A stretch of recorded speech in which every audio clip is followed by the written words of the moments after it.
Basi kwa niaba ya klabu ya Simba, kwa niaba ya mashabiki wa Simba, niupongeze sana management ya Simba, hususan kamati ya usajili. Mimi naamini kila maingizo mapya wana Simba tumeyaona.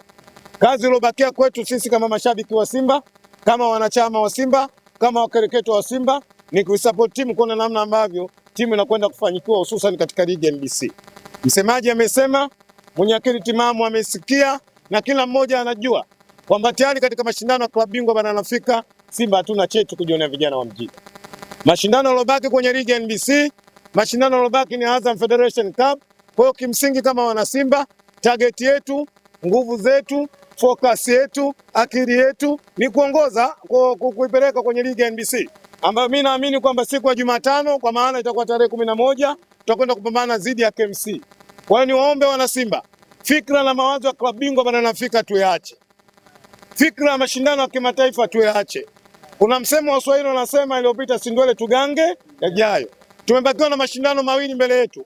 Moja NBC, lakini la pili Federation Federation Cup CRDB. Focus kubwa katika mashindano ya ligi NBC. Wana Simba tunaamini nguvu zetu, ukubwa wetu unapatikana katika mashindano ya klabu bingwa barani Afrika. Na ndio maana tukienda katika mashindano yale tunatumia nguvu kubwa. Tunatumia kwenye dua na sara tufanye vizuri. Hakika tuliweka game standard ya miaka 7 katika mashindano ya klabu bingwa barani Afrika. Tulicheza robo aiza klabu bingwa, tulicheza robo aiza shirikisho. Lakini kila jambo lilokuwa na mwanzo litakuwa na mwisho. Mwaka huu tukufanya vizuri. Na laiti wana Simba kama tunaamini kwamba mashindano yale sisi ndio maisha yetu na tunahitaji kurudi, moja ya njia ya kuweza kuturudisha katika mashindano ya ligi ya NBC. Kwa hiyo akili yetu, nguvu zetu lazima tupeleke kwenye mashindano ya ligi ya NBC ili kuhakikisha kwamba tunafanya vizuri na tunarejea katika mashindano ya klabu bingwa barani Afrika. Je, kwa hiyo unaiona Simba Sports Club vizidi kuimarika kutokana na hili shadogo la waliofanya kundi la Simba, hususan kwa baadhi ya nyota ambao wameonekana kwenye mpira dhidi ya Atafiki. Waswahili wanasema siku zote mwenye macho haambiwi tazama. Mimi naamini waandishi wa habari katika watu ambao wanafuatilia football nyinyi namba 1. Mmeiona Simba zidi iliyocheza Angola na nini? Na Petro. Mmeona focus ya wachezaji wa Simba, lakini mmeona maingizo mapya wachezaji wa Simba. Yanaleta matumaini. Leo hii kila mwana Simba ukimwona ndani ya nafsi yake anafurahi, anaona namna ambavyo anaiona Simba yake ile ambayo yeye anatarajia kuiona inakuja. Leo kama tulikuwa kwenye shimo kubwa la futi 180, tayari tumeshaweka ngazi, kila tukipanda mwanga unazidi kufanyaje? Kuonekana. Kwa hiyo mimi naamini imani imekuwa kubwa, matarajio yamekuwa makubwa, lakini moja ambalo naweza kusema hatuwezi kufanikiwa wana Simba endapo tusipokwenda kuzungumza kwenye kauli moja. Simba lazima tuzungumze katika kauli moja. Tuzungumze katika mbiu ya slogan ya Simba nguvu moja. Kwanza wana Simba lazima tutengeneze slogan ya kupendana wenyewe kwa wenyewe, lakini pili lazima tujitoe kwenye jasho na damu kuipenda timu yetu, tuisupport timu yetu kwa sababu tayari ndio tumeshaamua, nafsi zetu imeshatuongoza kwamba Simba Sports ndio timu yetu. Hakuna namna. Tuisupport ikiwa na jua, tuisupport ikiwa na mvua, tuisupport ikiwa mchana, tuisupport ikiwa usiku. Mimi naamini Simba haiwezi kufanya vizuri bila sisi. Na ndio maana wataalamu wa mpira wanasema mshabiki ni mchezaji wa 12.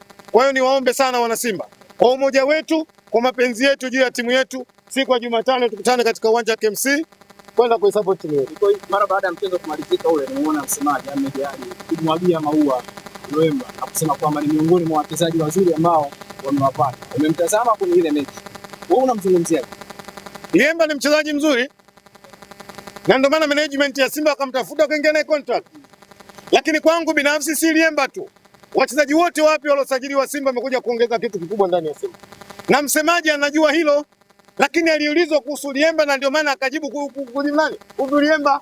Lakini msemaji anajua kila ingizo jipya ambalo liingizwa katika Simba Sports ni ingizo bora, na ndio maana kazi iliyobakia kubwa ni kwetu sisi tu mashabiki wa Simba kwenda kuisupport Simba.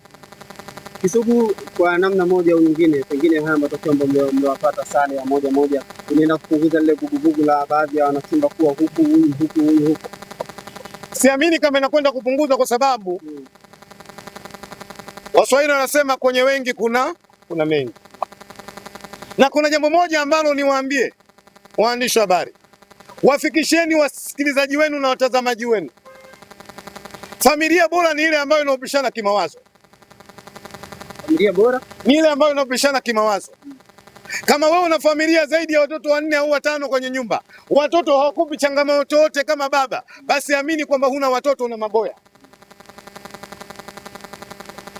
Hata Yesu kwa mujibu wa Biblia alipata changamoto kwenye wanafunzi wake 12.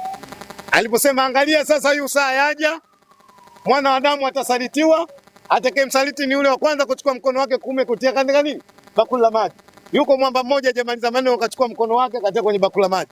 Akamwambia Petro, rudi nyuma yangu Shetani, kwa sababu ya wazi ya Mungu ya wazi wanadamu. Angalia namna ambavyo walivyokuwa watu wengi wanadamu wanatakiwa kutofautiana kimawazo. Lakini mnatofautiana kimawazo, mwisho wa siku mnakubaliana, mnakwenda kutengeneza jambo lililokuwa moja. Kwa hiyo inawezekana ile suluhu ikawa moja ya amani katika mawazo ambayo tulikuwa tunawaza. Kwa sababu moja ya kubwa ambalo wana Simba wanawaza, kuona timu yao inakwenda kufanya vizuri, timu yao inakuwa na performance nzuri. Kwa hiyo wao wana Simba, yawezekana ile suluhu ikawa moja ya sababu ya kuwarejesha wana Simba kwenda kuimba slogan ya Simba Simba nguvu. Walitamani kumsikia Kisutu hajazungumza chochote kuhusiana na hiki ambacho kinaendelea. Mimi naamini kinachoendelea ni kimoja tu. Simba tumeshindwa kuqualify katika mashindano ya klabu bingwa barani Afrika. Hivi vingine vinavyozungumzwa ni matakwa ya watu ambao kila mmoja ana uhuru kuzungumza kile ambacho anachozungumza. Lakini nimepokea message nyingi sana. Nimepokea simu nyingi sana. Kuna wengine wafika mahala wanauliza maswali magumu kidogo napata shida kuyajibu. Wanaambia wewe uko upande gani? Lakini jibu langu lilikuwa moja tu. Simba haina upande. Mimi najua Simba Sports Club.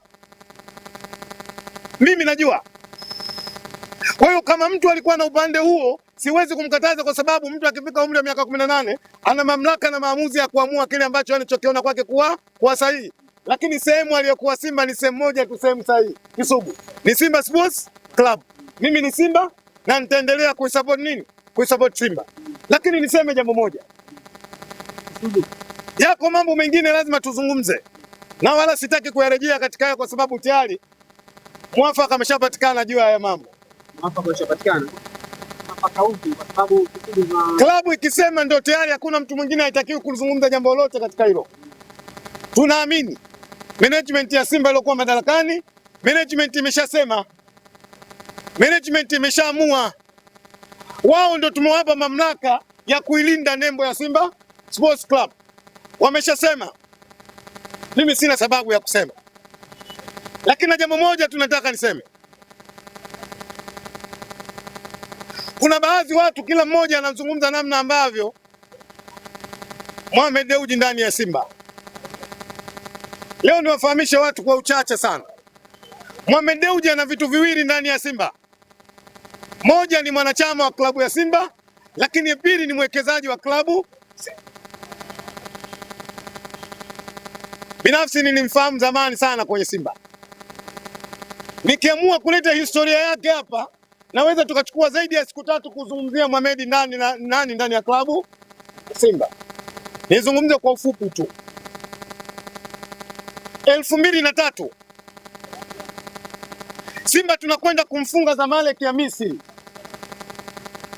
Kama kumbukumbu itawarejea, lejeeni kasomeni historia vizuri, mtamkuta Mohamed ndani ya Simba. Wakati huo kocha mkuu Sianga. Simba ina viongozi 3 tu. Ndio klabu ambayo imeshawahi kuongozwa na viongozi wangapi? 3 tu. Katibu mkuu akiwa Kasim Mohamed Dewji. Makamo alikuwa mtu mmoja tu, Malko Masanja. Nyinyi vijana wote hamwezi kumjua hapa. Na bwana Feza alikuwa Josia Jackson. Viongozi 3.